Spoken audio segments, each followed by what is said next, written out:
Bismillahirrahmanirrahim. Dari ayat di atas, jelaslah kepada kita betapa tidak amanahnya terhadap ajaran Allah dan Rasulnya. Menunjukkan bagaimana ulama-ulama ahli kitab di zaman dahulu, di kalangan orang-orang Yahudi dan Kristian, termasuklah juga di kalangan sami-sami, yang ada sedikit sebanyak ajaran kitab. Mereka tidak amanah dalam menyampaikan ajaran Allah Subhanahu wa taala. Bukan sahaja mereka tidak menyampaikan berita kedatangan Nabi Muhammad sallallahu alaihi wasallam yang diberitahu oleh nabi-nabi mereka. Bahkan juga mereka menghalalkan yang haram dan mengharamkan yang halal. Allah mendedahkan di dalam ayat-ayat yang kita baca dahulu.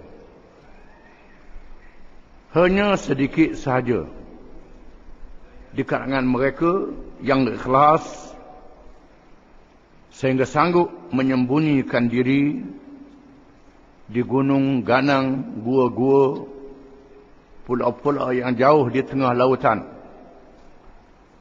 membawa ajaran Allah yang sebenar kerana ditindas oleh raja-raja yang zalim dan ulama-ulama yang bersekongkol dengannya. Di mana mereka yang beruzlah inilah menunggu-nunggu kedatangan kelahiran Nabi Muhammad sallallahu alaihi wasallam. Mereka tegah berpegang dengan ajaran agama Allah. Di antara mereka ialah guru-guru berSalmanul Farisi radhiyallahu anhu. Di antaranya Abdullah bin Salam dan lain-lain, membuktikan bagaimana ulama-ulama ahli kitab telah menyeleweng daripada ajaran Allah Subhanahu wa taala. Dan perlu dibuat pembetulan dan penapisan. Maka Nabi Muhammad sallallahu alaihi wasallam sebagai nabi akhir zaman diutus oleh Allah menjadi rasul untuk umat manusia seluruhnya, menegakkan kembali dinul Islam menurut dasarnya yang sebenar dan menasahkan apa yang patut dinasahkan dengan menyahut seruan Allah. Qul ya ayyuhan nas inni rasulullah ilaikum jami'a alladhi lahu mulku as-samawati wal ard la ilaha illa hu yuhyi wa yumit فآمنوا بالله ورسوله النبي الأمي الذي يؤمن بالله وكلماته واتبعوه لعلكم تهتدون. Artinya, hai Muhammad sallallahu alaihi wasallam, katakanlah, hai manusia, sesungguhnya aku adalah utusan Allah kepada kamu semua, yaitu Allah yang mempunyai kerajaan langit dan bumi. Tidak ada Tuhan selain Dia yang menghidupkan dan mematikan. Kerana itu berimanlah kamu kepada Allah dan Rasulnya, Nabi yang ummi, Nabi yang buta huruf, yang beriman kepada Allah dan kalimat-kalimatnya, kitab-kitab Allah, dan ikutilah Dia supaya kamu mendapat petunjuk. Allah Subhanahu wa taala mengutuskan Nabi Muhammad sallallahu alaihi wasallam menjadi khatamul anbiya wal mursalin, penutup nabi-nabi dan rasul-rasul alaihi wassalatu wassalam. Dengan makna tidak ada lagi nabi dan rasul selepas daripadanya. Tidak ada lagi wahyu diturunkan selepas daripadanya. Allah Ta'ala tutupkan dengan kedatangan Nabi Muhammad sallallahu alaihi wasallam. Sebelum daripada ditamatkan alam ini dengan berlakunya kiamat. Dibinasakan semuanya. Kemudian berlakunya kiamat. Dihidupkan semula.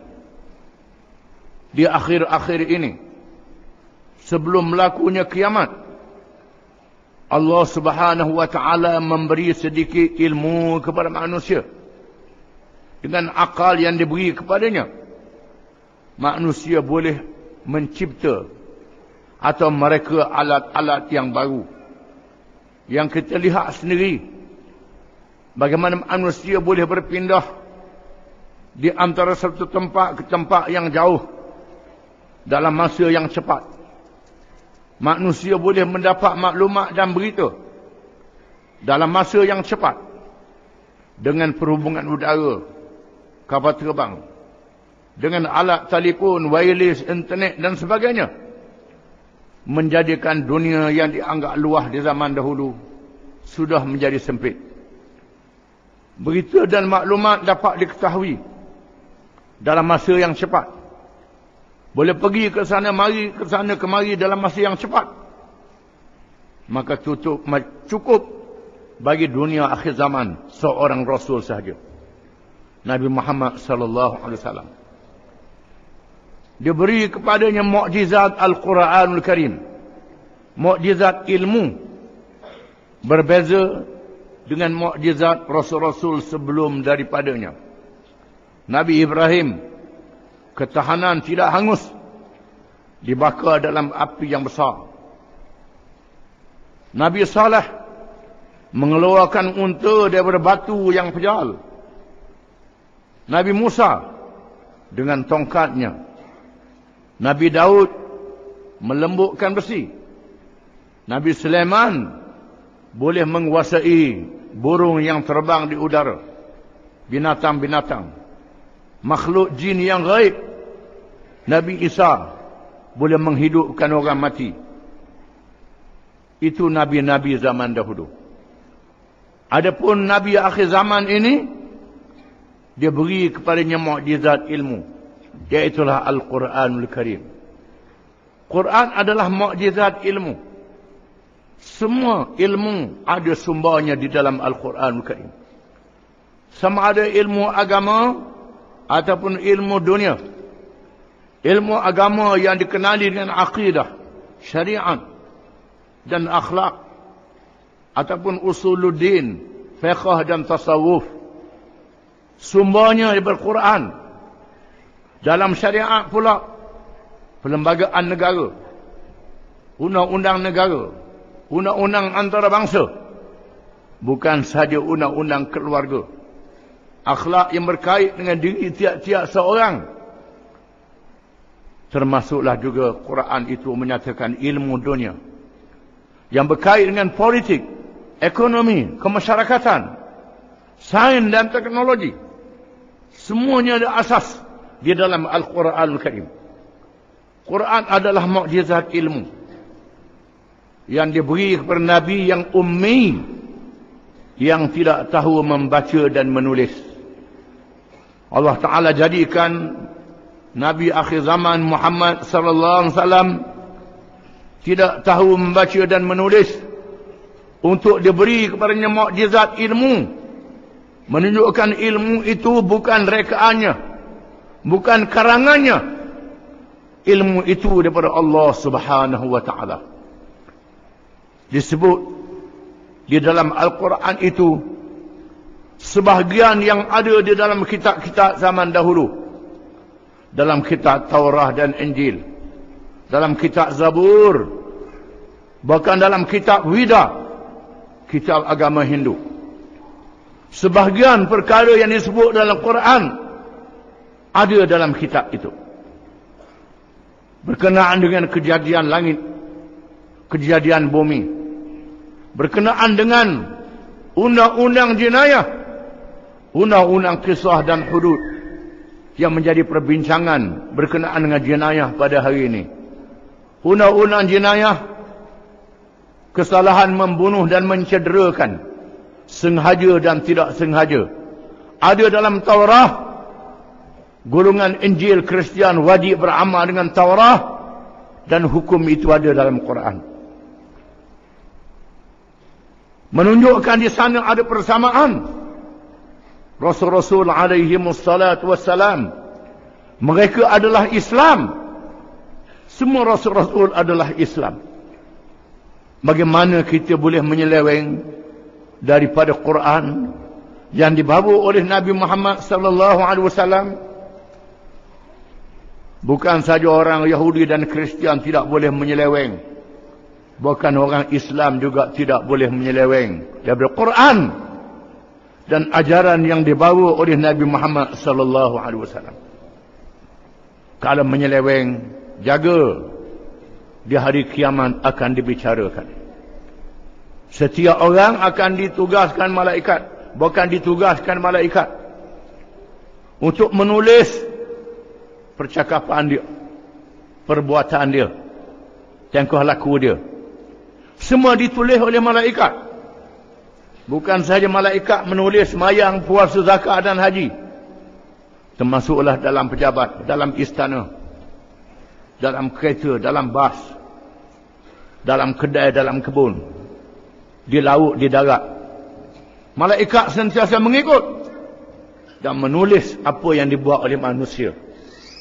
Adakah ia menepati perintah Allah, diharuskan oleh Allah, diizinkan oleh Allah, atau buat perkara yang dilarang oleh Allah Ta'ala? Akan dikumpulkan semua maklumat yang dicatat oleh malaikat, dan Allah jadikan kulit-kulit manusia merakamkan apa yang manusia buat. Dan Allah Ta'ala bicarakan mereka pada hari kiamat. Walaupun Allah Ta'ala itu maha mengetahui segala-galanya, perkara yang nyata dan gaib, yang gaib pun Allah Ta'ala tahu dan melihat, mendengar. Walaupun demikian Allah Ta'ala membicarakan dengan saksi tulisan malaikat, saksi kulit-kulit yang ada pada tubuh makhluknya, saksi pada makhluk yang ada di kelilingnya. Dibawa semua saksi ini, menunjukkan seluruh kehidupan kita berada di bawah peraturan Allah Subhanahu wa Ta'ala. Kita tidak boleh buat peraturan sendiri dalam perkara yang tidak diizinkan oleh Allah Ta'ala. Tak boleh nak kata, ya Tuhanku, kalau ikut peraturanmu tak boleh makan lah, tak boleh minum lah, tak boleh piti lah. Siapa dia beri rezeki padamu? Siapa dia yang menjadikan kamu? Siapa yang beri rezeki padamu? Jawablah. Kalau berani jawab, orang ni beri rezeki padamu. Jawab lain daripada Allah Ta'ala. Sila jawab. Kalau berani jawab, sila jawab. Ini semua menunjukkan bahawa kita tidak boleh melarikan diri daripada ajaran yang dibawa oleh Nabi Muhammad sallallahu alaihi wasallam. Dan Allah Ta'ala menyuruh Rasul-Rasul zaman dulu. Wa idh akhadna mitsaqan nabiyyin lama ataitukum min kitabin wa hikmah. Thumma ja'akum rasulun musaddiqun lima ma'akum. Latu'minunna bihi wa latansurunna. Dan ingatlah apabila kami telah mengambil perjanjian yang dilakukan oleh nabi-nabi zaman dahulu. Tiap-tiap Nabi ini berkata kepada pengikut-pengikutnya, akan datang berkamu seorang Rasul, iaitulah Rasul akhir zaman, Muhammad sallallahu alaihi wasallam. Bila datang Rasul ini, kamu hendaklah beriman kepadanya, percaya kepadanya, dan menolongnya, berjuang untuk menegakkan agamanya dengan harta dan diri kamu. Ini perjanjian Nabi-Nabi dengan pengikut-pengikut mereka di zaman dahulu. Apatah lagi kita umat Muhammad sallallahu alaihi wasallam. Kita yang menjadi pengikut Nabi Muhammad sallallahu alaihi wasallam, lagi-lagilah wajib setia sungguh-sungguh kepada ajaran Nabi Muhammad sallallahu alaihi wasallam. Sabda Rasulullah sallallahu alaihi wasallam, "Walladhi nafsu Muhammadin biyadihi la yasma'u ahadun min hadhihi al-ummah yahudiyyun wala nasraniyyun thumma yamutu wa lam yu'min billadhi ursiltu bih illa kana min ashabin nar." Rawahu Muslim. Artinya, demi Tuhan yang diri Muhammad berada di dalam kekuasaannya, tidak ada seorang pun dari umat ini, sama ada Yahudi atau Nasrani, yang mendengar perihalku menjadi Rasul, kemudian ia mati, sedangkan ia tidak beriman, yakni dengan Islam, yang aku diutuskan membawanya, malaikat menjadilah ia dari ahli neraka. Diriwayatkan, apabila ada kalangan ahli kitab, ulama-ulama Yahudi dan ulama Kristian, masuk Islam di zaman Nabi sallallahu alaihi wasallam, mereka menceritakan kisah-kisah nabi-nabi zaman dahulu, perkara-perkara yang dibawa oleh nabi-nabi zaman dahulu yang sangat menarik. Lalu Sayyidina Umar bin Khattab radhiyallahu anhu meminta izin daripada Nabi sallallahu alaihi wasallam untuk mencatat, menulis, menyalin apa yang diceritakan oleh ulama-ulama ahli kitab. Lalu Nabi kata, jangan. Apa yang aku bawa ini sudah cukup. Yang ada dalam Quran sudah jelas. Demi Tuhan yang diri Muhammad berada di dalam tangannya, di dalam kekuasaannya, tidak ada seorang yang mendengar ajaran aku, sama ada dia Yahudi ataupun dia Kristian, pengikut-pengikut Nabi zaman dahulu. Bahkan dalam riwayat yang lain Nabi kata, kalau Nabi Musa masih hidup, Nabi Musa wajib beriman dan beramal dengan syariat Nabi Muhammad sallallahu alaihi wasallam. Kalau Nabi Musa, Nabi Isa datang wajib ikut syariat Nabi Muhammad sallallahu alaihi wasallam, maka bagaimana dengan kita hari ini duduk pakai undang-undang British, undang-undang Perancis, undang-undang mereka, undang-undang rekaan manusia? Macam mana nak jawab di hadapan Allah Ta'ala? Nak jawab macam mana? Sedangkan kita diwajibkan ikut apa yang dibawa oleh Nabi Muhammad sallallahu alaihi wasallam. Bahkan Nabi-Nabi zaman dulu kalau hidup wajib ikut ajaran Nabi Muhammad sallallahu alaihi wasallam. Yang dimaksudkan dengan ummah di dalam hadis ini ialah ummah dakwah, yaitu seluruh manusia. Walaupun Nabi Muhammad sallallahu alaihi wasallam sudah wafat, sudah mati, tetapi ajaran Islam yang dibawanya tetap menjadi pesaka yang tidak boleh dikelirukan lagi hingga hari kiamat. Walaupun usaha lama masih dilakukan oleh musuh-musuh Islam yang meneruskan perjuangan jahiliah mereka, tetapi pesaka Nabi akhir zaman tetap dipelihara oleh Allah Ta'ala, seperti dinyatakan oleh firman Allah Ta'ala, inna nahnu nazzalna dzikra wa inna lahu lahafizun. Surah Al-Hijr ayat 9. Artinya, sesungguhnya kamilah yang menurunkan Al-Quran, dan sesungguhnya kami pula lah yang memeliharanya. Allah Ta'ala memberi jaminan Quran dipelihara oleh Allah Ta'ala. Berbeza dengan kitab-kitab zaman dulu yang boleh dipindah dan diubah oleh pengikut-pengikut yang menyeleweng. Walaupun ada orang yang menyeleweng cuba nak kelirukan Quran, nak selewengkan Quran. Orang yang seleweng tu punah ganah. Quran tetap dipelihara oleh Allah Ta'ala. Allah Ta'ala pelihara Quran ini. Dengan mukjizat Quran itu sendiri. Dengan adanya ulama-ulama yang mempertahankan Quran. Yang sanggup mati di tali gantung. Dibunuh pun tidak berganjak. Begini Allah Ta'ala pelihara Quran ini. Pelihara bacaannya. Pelihara tajwidnya. Dengan segala qiraatnya. Segala bacaan-bacaannya yang dibaca di hadapan Nabi SAW. Apatah lagi hukum hakamnya. Dipelihara oleh Allah Ta'ala.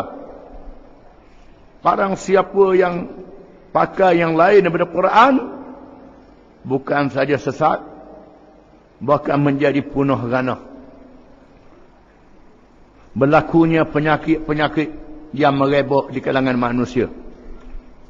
Kerana tolak halal haram yang dinyatakan oleh Al-Quranul Karim. Berlakunya jenayah yang tak boleh dikawal. Kenapa? Kerana meninggalkan hukum yang ada dalam Quran yang diajar oleh Nabi Muhammad sallallahu alaihi wasallam. Berlakunya huru-hara dalam dunia kerana meninggalkan Quran yang wajib diamalkan oleh seluruh manusia. Begitulah teguhnya Quran ini. Ada mereka yang cuba nak alih-alih ke ayat Quran.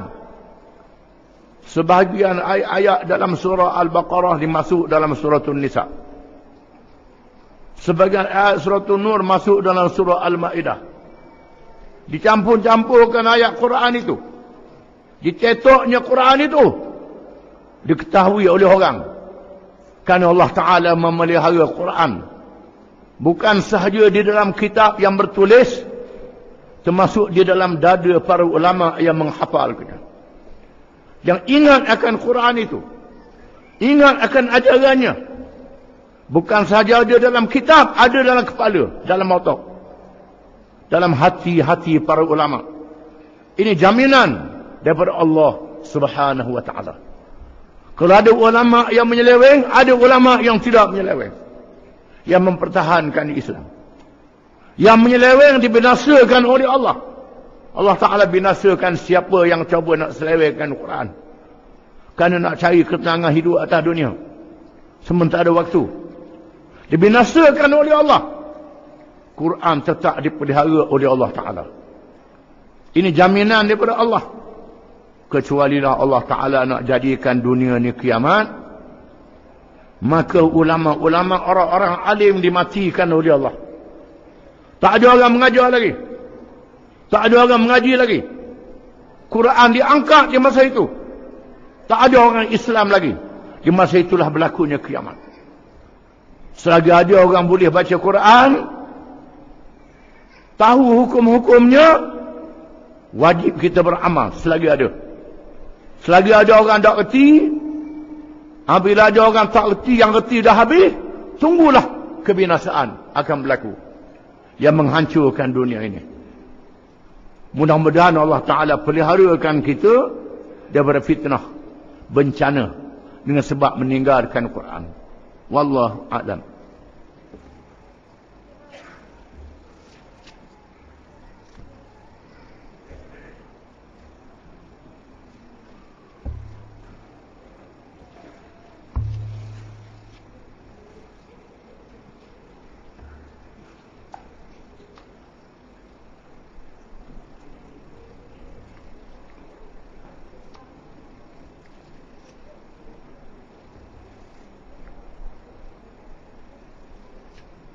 بسم الله الرحمن الرحيم. وعن أبي موسى عبد الله بن قيس الأشعري رضي الله عنه عن النبي صلى الله عليه وسلم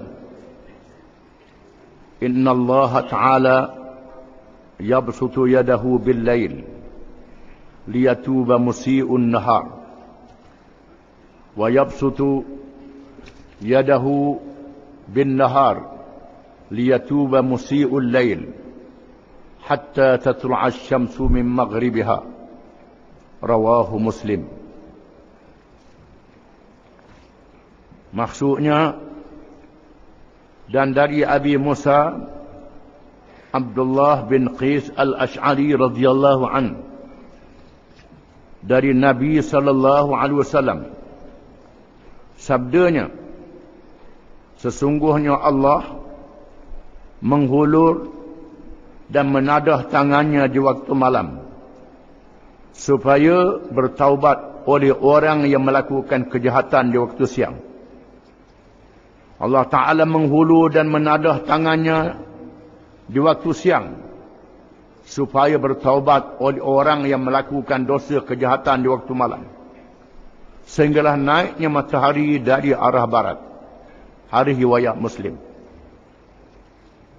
Yang meriwayatkan hadis ini ialah seorang sahabat yang alim yang pernah dilantik menjadi hakim, menjadi gubernur di Yaman oleh Nabi SAW. Dilantik oleh Abu Bakar, dilantik oleh Umar bin Khattab radhiyallahu anhu menjadi hakim di Iraq dan sebagainya. Menunjukkan alimnya. Dan dia ialah pemimpin satu kabilah Asy'ari yang datang dari Yaman. Ketika Nabi berjalan untuk menuju satu peperangan, belum tibanya Nabi dah beritahu akan tiba satu rombongan yang lembut hati mereka. Mereka datang nak masuk Islam, tidak dengan perang. Mereka ialah daripada negeri Yaman. Nabi kata, al-imanu Yaman wal hikmatu yamaniyah. Iman itu Yaman dan kebijaksanaan itu Yaman. Nabi sebut, mengalu-alukan kedatangan Abi Musa al-Ash'ari radhiyallahu anhu, dan dihormati, sangat dihormati dan dimuliakan oleh Nabi sallallahu alaihi wasallam, dan salah seorang qari dan faqih di kalangan sahabat radhiyallahu anhum. Hadis ini menunjukkan makna yang mutasyabihat, yang boleh mengelirukan kita kalau kita tak faham. Menyamakan Allah dengan makhluknya. Allah Ta'ala tidak sama dengan makhluknya. Laisa kamitslihi syai'. Allah Ta'ala tidak sama dengan sesuatu pun. Disebut dalam kitab yang kita baca, mukhalafatuhu ta'ala lil hawadith. Allah Ta'ala tidak sama dengan yang baru, tak serupa. Macam mana disebut di sini Allah Ta'ala menghulur dan menadah tangannya. Disebut tangan bagi Allah. Di sini terdapat kekhilafan di antara ulama salaf dan khalaf. Ulama salaf mengatakan tangan itu tanganlah. Tangan bagi Allah. Tangan yang tak sama dengan makhluknya. Kita tak tahu bagaimana rupanya, keadaannya. Pada namanya sahaja kita sebut serupa, pada hakikatnya tidak sama sekali-kali. Allah Ta'ala tidak sama dengan makhluknya. Ulama khalaf menafsirkan dengan menghulur tangan menunjukkan kemurahan dan keampunan Allah. Ditakwilkan maknanya dengan begitu. Yang lebih baik pendapat salaf, serah pada Allah Ta'ala. Allah Ta'ala yang maha mengetahui. Ulama yang kemudian menafsirkan setelah bertemu dengan ahli-ahli falsafah yang menyamakan Tuhan dengan makhluknya, maka ditafsirkah dengan tafsir yang kita dengar di kalangan ulama-ulama khalaf. Allah Ta'ala tidak sama dengan makhluknya. Di sini menunjukkan Allah Ta'ala membuka pintu taubat siang dan malam 24 jam, tak ditutup. Orang yang buat dosa waktu siang boleh bertaubat siang, boleh taubat malam. Yang buat dosa malam boleh taubat malam tu juga, boleh bertaubat siang. Allah Ta'ala buka sepanjang masa sehingga matahari naik dari arah barat. Matahari naik dari arah barat, di mana perjalanan matahari sudah berpusing, menunjukkan perjalanan dunia sudah tidak betul. Bahkan hari ini ahli-ahli kaji bumi, ahli-ahli kaji angkasa lepas mendapati dengan berlakunya perubahan cuaca. Perubahan cuaca, hujan yang tidak menentu, musim yang tidak menentu, menandakan kedudukan dunia sudah berubah daripada paksinya yang dulu. Bahkan di negeri-negeri sebelah utara dan sebelah selatan, yang dikenali dengan kutub utara dan kutub selatan, di mana kutubnya berubah, salji turun dengan lebat, menunjukkan kutub ini berubah. Dulu salji turun di kutub utara, salji turun di Rusia, turun di Amerika, turun di Kanada, turun di negara-negara Skandinavia. Itu di waktu musim kita sekarang, dikenali musim hujan. Kemudian musim panas pula, salji turun di sebelah selatan, dekat Australia, dekat New Zealand. Tebal, luar biasa, menunjukkan cuaca dunia menjadi berubah. Pusingan matahari berubah, perjalanan dia. Ini betul sebagaimana yang dinyatakan oleh Nabi SAW. Perjalanan matahari ini Tuhan jadikan berbeza antara satu negeri dengan satu negeri. Kita duduk di sini, kita berasa sama aja. Mereka yang duduk di Eropah, waktu musim panas, setengah tepat tu malam 2 jam, 1 jam je malam. 22 jam, 23 jam siang sebanyak masa. Musim sejuk pula 23 jam pula malam. Siang pendek saja. Nak puasa macam mana? Puasa mengikut qadar waktu. Waktu negeri yang terdekat. Itu cara berpuasanya. Akan tiba masanya matahari akan naik dari arah barat, berpusing. Bila matahari naik dari arah barat, maka pintu taubat ditutup. Taubat, Allah Ta'ala tak terimalah taubat. Selagi matahari belum naik dari arah barat, Allah Ta'ala terima taubat orang-orang yang beriman. Yang tak beriman, tak ada taubat baginya. Yang beriman saja, yang tidak menyekutukan Allah dengan sesuatu yang lain, Allah Ta'ala terima taubat daripada dosa walau besar mana sekalipun dosa itu. Dengan syarat-syarat yang disebut. Sesat di atas perbuatan dosa, meninggalkan dosa, azam tak mau buat lagi, minta halal kalau berkait dengan manusia, dia mati dah, doa untuk dia, disebut oleh ulama, kita baca dah minggu lepas. Itu cara bertaubat. Tiba-tiba buat dosa pula, mengulanginya, Allah Ta'ala buka lagi pintu taubat. Selagi matahari belum naik dari arah barat, boleh diulang-ulang taubat itu dengan beberapa kali dosa, dengan syarat jangan mempermain-mainkan dosa dan taubat itu. Sungguh-sungguh bertaubat. Tetapi kelemahan yang ada pada diri kita menyebabkan kita berdosa lagi. Tak boleh nak tahan nafsu kelemahannya. Dah azam dah, berlaku pula, jatuh pula. Bertaubat lagi selagi matahari belum naik dari arah barat.